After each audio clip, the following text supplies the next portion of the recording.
जय हिंद साथियों, welcome to self study classes Vishwamit Jain YouTube channel में आप सभी का स्वागत है।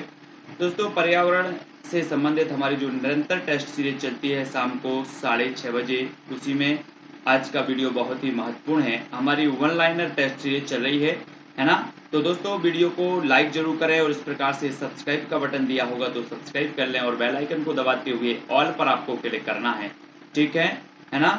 और आपको जो है फटाफट से उत्तर बताना है। वन लाइनर प्रकार के प्रश्न होंगे। Self study classes with Sumit Jain YouTube channel नीचे दिख रहा होगा, इस पर क्लिक करेंगे आप तो पूरी का पूरा चैनल खुलेगा और प्ले लिस्ट में जाकर के आप पूरे वीडियो का लाभ उठा सकते हैं।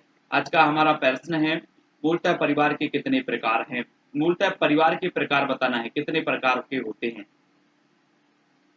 तब आपको फटाक से उत्तर बताना है और उत्तर आपका हो जाएगा, दो प्रकार के होते हैं। मूलतः आकार के आधार पर अगर बात होती है तो परिवार के दो प्रकार के होते हैं। एक तो होता है संयुक्त परिवार और एक होता है एकल परिवार, है ना। तो दो परिवार के आपको याद रखना है। मानव रुधिर वर्ग की खोज सर्वप्रथम किस वैज्ञानिक ने की थी। प्रश्न क्रमांक 2 का उत्तर में बताना है, मानव रुधिर वर्ग की खोज सर्वप्रथम किस वैज्ञानिक ने की थी। तो प्रश्न क्रमांक 2 और आपका जो राइट आंसर हो जाएगा दोस्तों वो हो जाएगा लैंडस्टीनर ने, ठीक है। मानव रुधिर वर्ग की खोज की थी लैंडस्टीनर। पत्तियों पर सिराओं द्वारा बनाए गए डिजाइन को किस नाम से जाना जाता है। पत्तियों पर सिराओं द्वारा बनाए गए डिजाइन को किस नाम से जाना जाता है। प्रश्न क्रमांक 3 का उत्तर हमें बताना है। तब आपका राइट आंसर होगा दोस्तों सिरा विन्यास। क्या कहा जाता है इसे, सिरा विन्यास के नाम से जाना जाता है।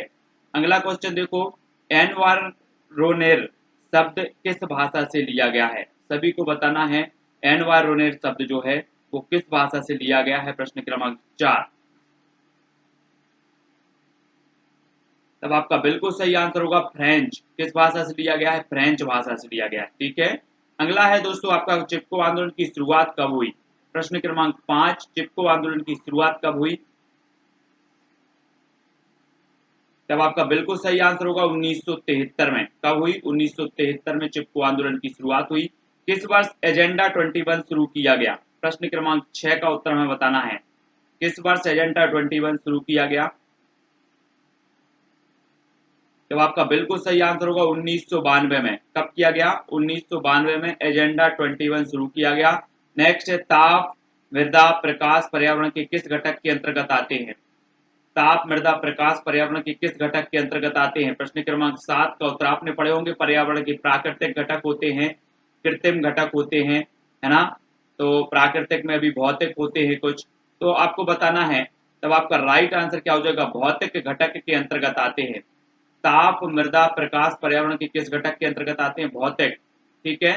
अगला देखो, कंगारू के बच्चे को क्या कहा जाता है। प्रश्न क्रमांक 8 का उत्तर बताना है आपको, कंगारू के बच्चे को क्या कहा जाता है। तब आपका बिल्कुल सही आंसर क्या होगा, जोई। क्या कहा जाता है, कंगारू के बच्चे को कहा जाता है जोई, ठीक है, याद रख लेना जोई। अगला क्वेश्चन है, प्रकाश संश्लेषण क्रिया में पादपों के द्वारा वातावरण से कौन सी गैस अवशोषित की जाती है। प्रकाश संश्लेषण क्रिया में पादपों के द्वारा वातावरण से कौन सी गैस अवशोषित की जाती है। प्रश्न क्रमांक 9 का उत्तर हमें बताना है। तब आपका बिल्कुल सही आंसर होगा, कौन सी गैस अवशोषित की जाती है, कार्बन डाइऑक्साइड, ठीक है। अगला क्वेश्चन है, पर्यावरण का अध्ययन जीव विज्ञान की किस शाखा में किया जाता है। पर्यावरण का अध्ययन जीव विज्ञान की किस शाखा में किया जाता है। प्रश्न क्रमांक 10।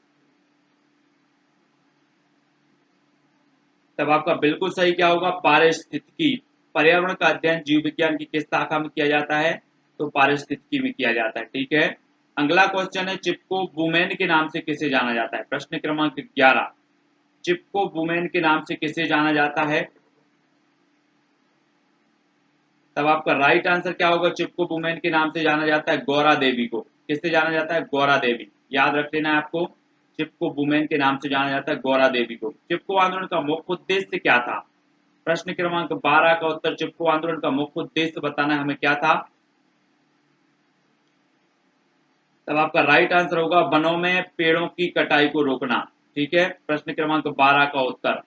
अगला क्वेश्चन है दोस्तों, चेचक रेबीज पोलियो रोग किसके द्वारा फैलते हैं। प्रश्न क्रमांक 13 का उत्तर हमें बताना है, चेचक रेबीज पोलियो रोग जो है वो किसके द्वारा फैलते हैं। तब 13 का आपका बिल्कुल आंसर हो जाएगा विषाणु के द्वारा। ठीक है, विषाणु के द्वारा फैलते हैं। चेचक, रेबीज, पोलियो ये विषाणु के द्वारा फैलते हैं। पौधे नाइट्रोजन का उपयोग किस रूप में करते हैं? प्रश्न क्रमांक 14 का उत्तर हमें बताना है। पौधे नाइट्रोजन का उपयोग किस रूप में करते हैं?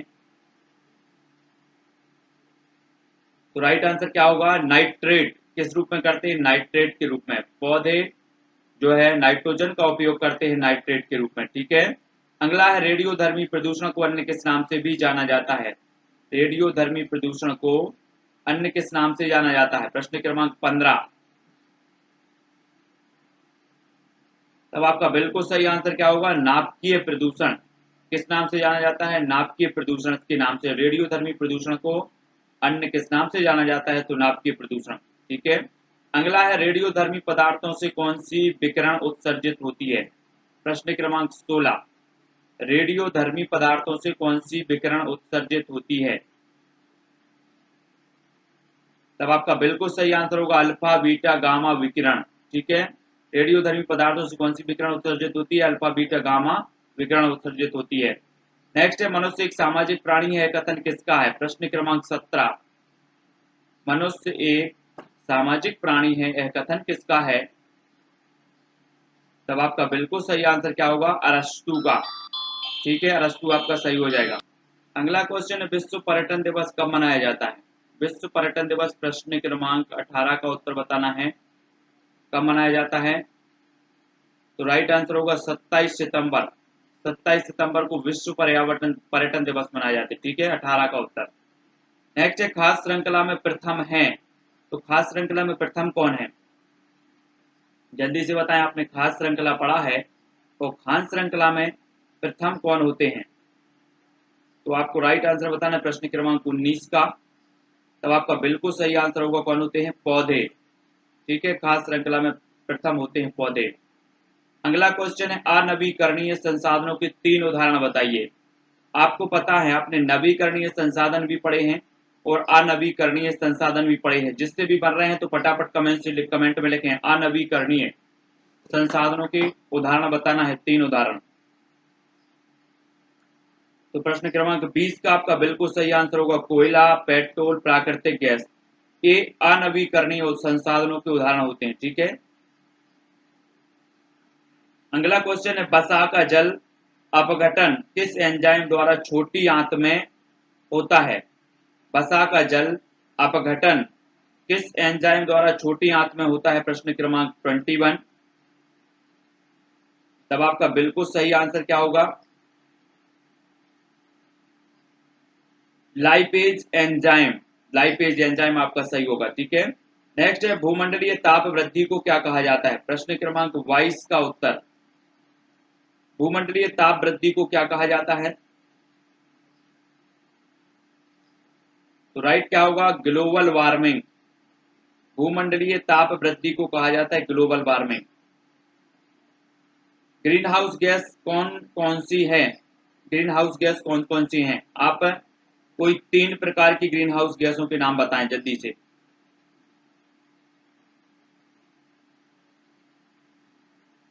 तब आपका बिल्कुल सही आंसर क्या होगा? एक तो कार्बन डाइऑक्साइड, मीथेन, क्लोरोफ्लोरोकार्बन और नाइट्रस ऑक्साइड। ठीक है, ये क्या होती हैं? ग्रीन हाउस गैसें हैं। इनको याद रख लेना, आपसे पूछा जाएगा निम्न में से बताइए कौन सी ग्रीन हाउस गैस है या फिर ग्रीन हाउस गैस नहीं है। ठीक है, अगला देखो वृक्षों का अध्ययन विज्ञान की किस शाखा में के अंतर्गत किया जाता है? वृक्षों का अध्ययन विज्ञान की किस शाखा के अंतर्गत किया जाता है? प्रश्न क्रमांक 24। तो किस शाखा के अंतर्गत किया जाता है? तब आपका बिल्कुल सही आंसर होगा डेंड्रोलॉजी। डेंड्रोलॉजी के अंतर्गत किया जाता है। ठीक है, नेक्स्ट है दोस्तों आपका प्रश्न सौर ऊर्जा का स्रोत क्या है? प्रश्न क्रमांक 25। सौर ऊर्जा का हमें स्रोत बताना है। तो कौन सा है? सौर ऊर्जा का स्रोत माना जाता है नाभिकीय संलयन। ठीक है, सौर ऊर्जा का स्रोत है नाभिकीय संलयन। अगला है विटामिन सी के 3 स्रोतों के नाम बताइए। विटामिन सी आप जानते होंगे किस किस में पाया जाता है? विटामिन सी उनके 3 स्रोतों के नाम बताना है। तब आपका बिल्कुल सही आंसर होगा आंवला, संतरा, नींबू ये विटामिन सी के स्रोत हैं। अगला क्वेश्चन है दोस्तों, 2002 में पृथ्वी सम्मेलन कहाँ आयोजित किया गया? 2002 में पृथ्वी सम्मेलन बताना है। तब आपका बिल्कुल सही आंसर क्या होगा? जोहान्सबर्ग दक्षिण अफ्रीका में किया गया 2002 में पृथ्वी सम्मेलन का आयोजन। तालाब किस प्रकार के पारिस्थितिक तंत्र का उदाहरण है? प्रश्न क्रमांक 28। तालाब किस प्रकार के पारिस्थितिक तंत्र का उदाहरण माना जाता है? तब आपका बिल्कुल सही आंसर होगा कृत्रिम। ठीक है। अगला है दोस्तों, नेत्रहीनों को पढ़ाने के लिए संपूर्ण विश्व में किस विधि का प्रयोग किया जाता है? नेत्रहीनों को पढ़ाने के लिए संपूर्ण विश्व में किस विधि का प्रयोग किया जाता है? प्रश्न क्रमांक 29। तब आपका राइट आंसर होगा ब्रेल लिपि का। किसका किया जाता है? ब्रेल लिपि। कुछ पक्षी हमारी तुलना में 4 गुना अधिक दूरी तक देख सकते हैं, वे पक्षी कौन कौन से हैं? आप बताएं। कुछ पक्षी हैं जो हमारी तुलना में 4 गुना अधिक दूरी तक देख सकते हैं, उन पक्षियों के नाम बताना है आपको। प्रश्न क्रमांक 30। तब आपका बिल्कुल सही आंसर होगा चील, बाज और गिद्ध।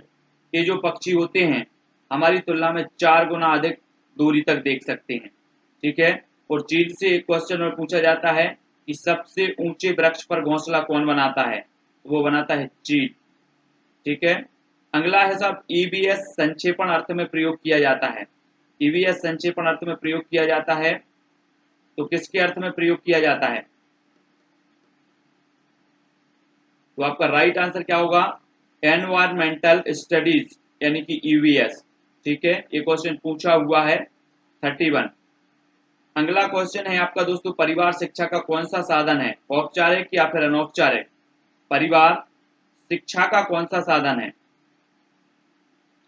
आपको उत्तर बताना है प्रश्न क्रमांक 32 का। तब आपका बिल्कुल सही आंसर क्या हो जाएगा? अनौपचारिक साधन। ठीक है। परिवार शिक्षा का अनौपचारिक साधन है। अम्लीय वर्षा का मुख्य कारण क्या है? अम्लीय वर्षा का मुख्य कारण बताना है। प्रश्न क्रमांक 33।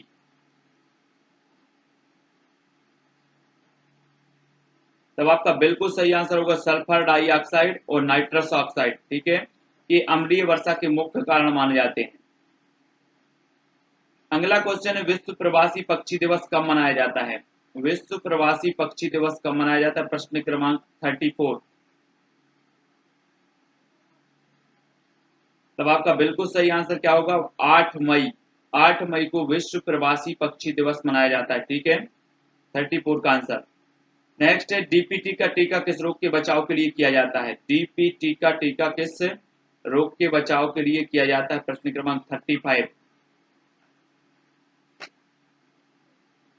तो आपका राइट आंसर होगा डिप्थीरिया रोग के बचाव के लिए डीपीटी का टीका दिया जाता है ना, तो डिप्थीरिया। अगला क्वेश्चन है दोस्तों, एनीमिया रोग किस तत्व की कमी से होता है?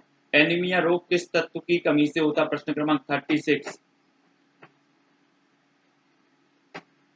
तब आपका बिल्कुल सही आंसर होगा लोहे की कमी से। ठीक है। लोहे तत्व की कमी से एनीमिया रोग होता है। विश्व एड्स दिवस कब मनाया जाता है? प्रश्न क्रमांक 37। विश्व एड्स दिवस कब मनाया जाता है? तो राइट आंसर क्या होगा? 1 दिसंबर को। ठीक है। 1 दिसंबर को मनाया जाता है विश्व एड्स दिवस। वायुमंडल की ऊपरी परत को क्या कहते हैं? वायुमंडल की ऊपरी परत को बताना है। आपने वायुमंडल की 5 परतों को पढ़ा होगा। सबसे ऊपरी जो परत है उसे क्या कहा जाता है? तब आपका राइट आंसर होगा बहिर्मंडल। ठीक है। ऊपरी परत को कहा जाता है बहिर्मंडल। अगला है, वायुमंडल की सबसे निचली परत को क्या कहा जाता है? प्रश्न क्रमांक 39 का उत्तर हमें बताना है। तो राइट आंसर क्या होगा? तो वायुमंडल की 5 परतें हैं और 5 परतों में हमने देखा कि ऊपरी परत जो है वो बहिर्मंडल कहलाती है। सबसे निचली परत आपको बताना है जहां पर मौसम संबंधी घटनाएं भी होती हैं, तो वो परत कौन सी है? वो कहलाती है दोस्तों क्षोभ मंडल। ठीक है। ये वायुमंडल की सबसे निचली परत मानी जाती है। अगला क्वेश्चन है, वन्य जीव संरक्षण अधिनियम कब लागू हुआ? प्रश्न क्रमांक 40 का आंसर बताना है आपको। वन्य जीव संरक्षण अधिनियम कब लागू हुआ? जल्दी से कमेंट में लिखें। प्रश्न हो जाएगा दोस्तों, आपका उत्तर होगा 1972 में। ठीक है। वन्य जीव संरक्षण अधिनियम लागू हुआ 1972। अगला क्वेश्चन है केंद्रीय पर्यावरण इंजीनियरिंग अनुसंधान संस्थान कहाँ स्थित है? तो आपको बताना है केंद्रीय पर्यावरण इंजीनियरिंग अनुसंधान संस्थान कहां पर है? नीरी। जल्दी से बताएं। तो आपका बिल्कुल सही आंसर क्या होगा? नागपुर, महाराष्ट्र में। ठीक है, पर्यावरण अनुसंधान संस्थान भी कहां पर है? नागपुर में है।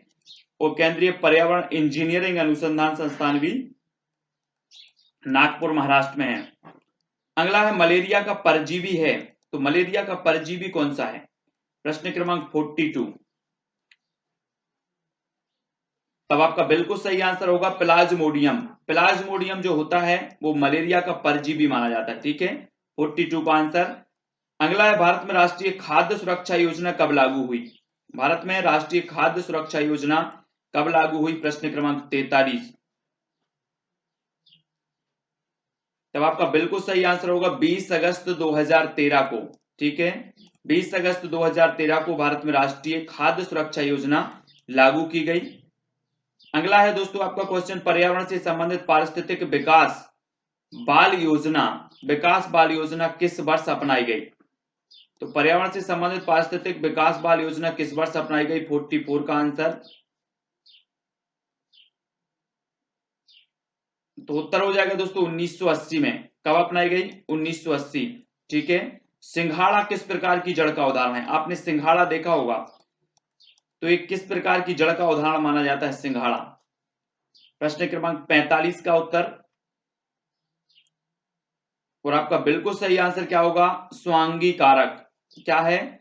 ये जो सिंघाड़ी की जड़ है ना, ये स्वांगी कारक जड़ का उदाहरण माना जाता है सिंघाड़ा। 45 का उत्तर। तो दोस्तों इसी प्रकार से हमारे 45 जो प्रश्न है यहाँ पर खत्म होते हैं। सभी लोग वीडियो को लाइक जरूर करेंगे। इंस्टाग्राम से जुड़ने के लिए आप हमें फॉलो कर सकते हैं, Sumit Jain self study classes आप सर्च कर सकते हैं। ठीक है, और फेसबुक से जुड़ने के लिए सर्च कर सकते हैं सुमित जैन। ट्विटर से जुड़ने के लिए आप सर्च कर सकते हैं सुमित जैन। ठीक है, और टेलीग्राम ग्रुप से जुड़ने के लिए आप सर्च कर सकते हैं IAS स्टडी ट्रैक। और यूट्यूब चैनल तो सेल्फ स्टडी क्लासेस है। और व्हाट्सएप नंबर ये दिया है, तो व्हाट्सएप से भी आप हमसे जुड़ सकते हैं। कोई भी अगर कहीं भी आपको डाउट लगता है वीडियो में या किसी भी प्रकार से, तो आप व्हाट्सएप में भी मैसेज छोड़ सकते हैं। फेसबुक, इंस्टाग्राम, कहीं से भी आप जो है पूछ सकते हैं। तो वीडियो को लाइक जरूर करें, और वीडियो को लाइक करके चैनल को सब्सक्राइब कर लें। अपने व्हाट्सएप और फेसबुक ग्रुप में अपने मित्रों तक शेयर जरूर करना है दोस्तों।